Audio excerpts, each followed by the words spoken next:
Pagpalang araw po mga ka-pray partners. Ako po si Sister Daisy. Ayan. Salamat sa Diyos. Ang ganda po ng weather today.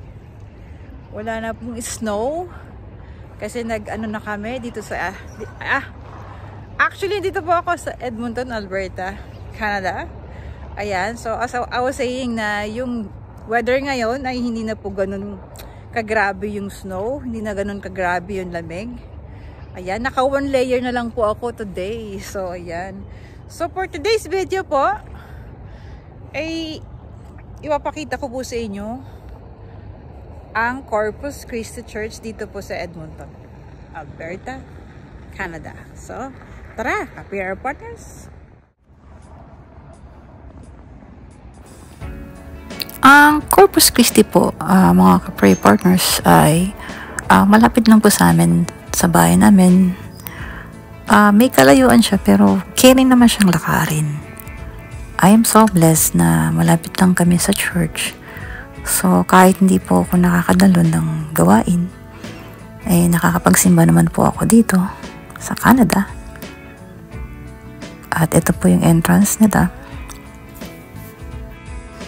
And today nga pala ay Tuesday dito po sa amin. And every day is meron pong ginaganap na mass dito every 9 AM. So, pag wala pong pasok, I'll make sure na makakadaan po ako at makakapagsimba.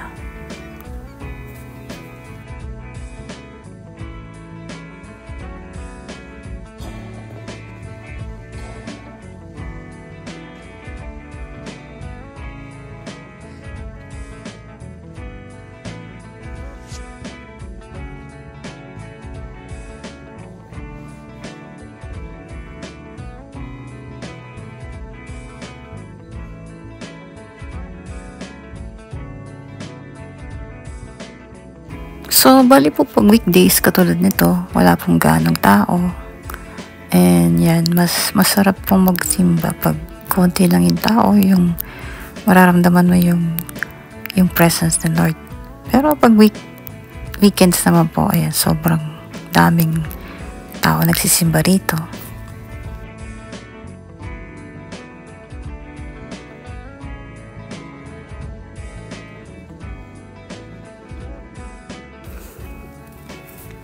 Ayan po, dito po sa corner na to, dito po kami nag-o-offer ng candle.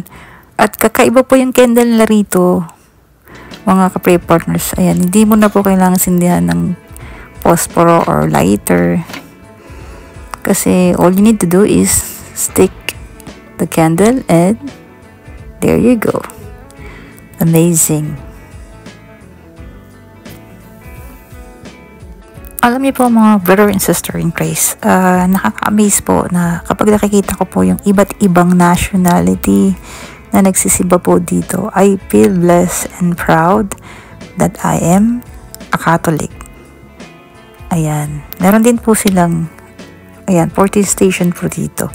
So, sa nalalapit po na Holy Week, ayan, pwede pong mag 14 station dito sa Corpus Christi Church.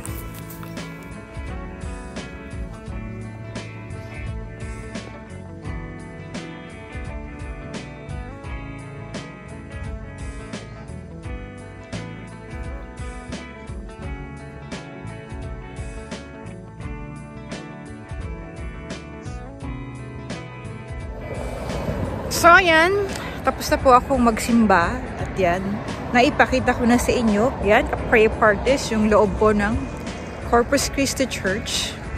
At yan po ay nilalakad ko lang mula sa bahay po namin. Yan po ay 30 minutes. Yan.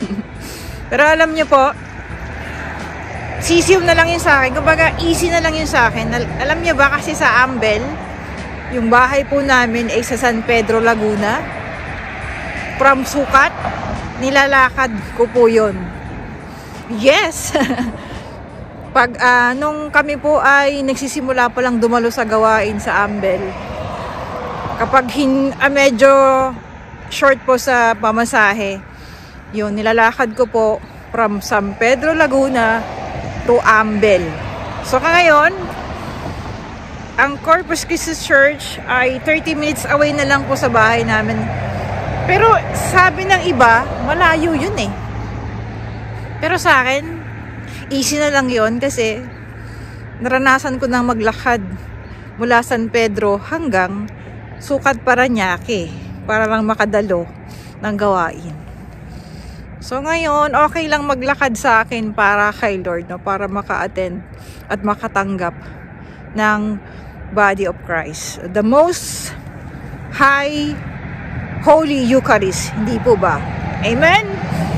So ayan, maraming salamat ka prayer partners. I hope patuloy po tayong dumalo. Saan man tayo pumunta, makarating, ang Diyos ang laging una sa atin. Stay blessed ka prayer partners and see you sa next video natin.